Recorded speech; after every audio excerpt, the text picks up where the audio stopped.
ចូលថ្មបែបនេះអញ្ចឹងខ្ញុំនឹងបង្ហាញជូនអ្នកទាំងគ្នាអ្នកទាំងគ្នាមានជាខ្សែបែបនេះមកអ្នកទាំងគ្នាអាចមើលនៅក្នុងនេះបានយើងមានរុនច្រើនសម្រាប់សាកផងដែរអញ្ចឹងនៅពេលដែលអ្នកទាំងគ្នាចង់សាកអ្នកទាំងគ្នាអាចភ្ជាប់បែបនេះមកហើយបន្តមកអ្នកទាំងគ្នាអាច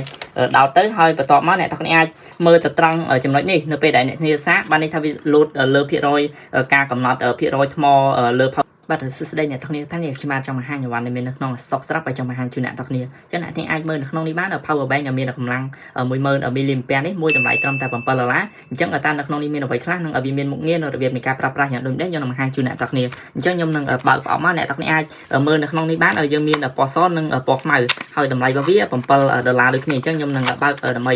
បង្ហាញជូនអ្នកទាំងគ្នាតើនៅក្នុងនេះមានអ្វីខ្លះចឹងអ្នកទាំងគ្នាអាចមើលនៅក្នុងនេះបានយើងមានឆ្នាំងសាកសម្រាប់សាក power bank មួយបែបនេះហើយក៏មានតកតងនឹង power bank របស់យើងមួយបែបនេះផងដែរចឹងអ្នកទាំងគ្នាអាចមើលនៅក្នុងនេះបានយើងមានពណ៌សបែបនេះអញ្ចឹងខ្ញុំនឹងបើកប្រអប់មួយទៀតដើម្បីបង្ហាញជូនអ្នកទាំងគ្នាពណ៌ខ្មៅមួយទៀតអញ្ចឹងបានន័យថាវាដូចគ្នាគ្រាន់តែវាខុសពណ៌តែប៉ុណ្ណោះហើយតម្លៃរបស់វាដូចគ្នា$7អញ្ចឹងខ្ញុំនឹងបង្ហាញជូនអ្នកទាំងគ្នារបៀបនៃការប្រើប្រាស់និងវាមាន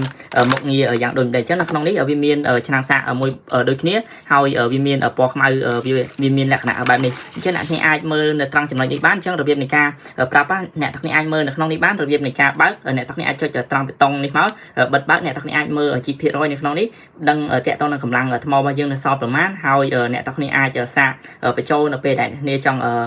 ដឹងតកតងនឹងកម្លាំង power bank ដែលអ្នកទាំងគ្នា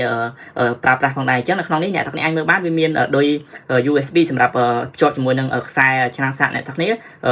បានន័យថាចង់បញ្ចូលថ្មជាដើមហើយនៅក្នុងនេះក៏មានតកតងនឹងកន្លែងបញ្ចូលថ្មផងដែរអញ្ចឹងខ្ញុំនឹងបង្ហាញជូនអ្នកទាំងគ្នាឧទាហរណ៍អ្នកទាំងគ្នាចង់បញ្ចូលថ្មបែបនេះអញ្ចឹងខ្ញុំនឹងបង្ហាញជូនអ្នកទាំងគ្នាអ្នកទាំងគ្នាមានជាខ្សែបែបនេះមកអ្នកទាំងគ្នាអាចមើលនៅក្នុងនេះបានយើងមានរុនច្រើនសម្រាប់សាកផងដែរអញ្ចឹងនៅពេលដែលអ្នកទាំងគ្នាចង់សាកអ្នកទាំងគ្នាអាចភ្ជាប់បែបនេះមកហើយបន្តមកអ្នកទាំងគ្នាអាច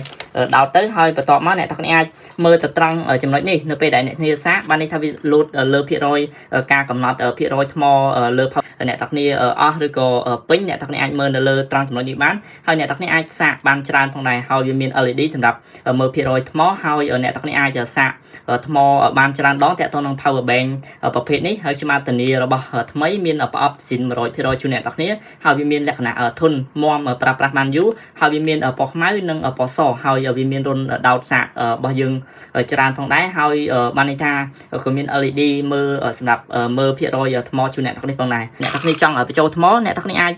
បានន័យថាមានបានន័យថាខ្សែរបស់វាមានលក្ខណៈបែបនេះផងដែរអញ្ចឹងខ្ញុំនឹងបង្ហាញជូនអ្នកទាំងគ្នាអញ្ចឹងប្រភេទ USB បែបនេះហើយអ្នកទាំងគ្នាមានជាក្បាល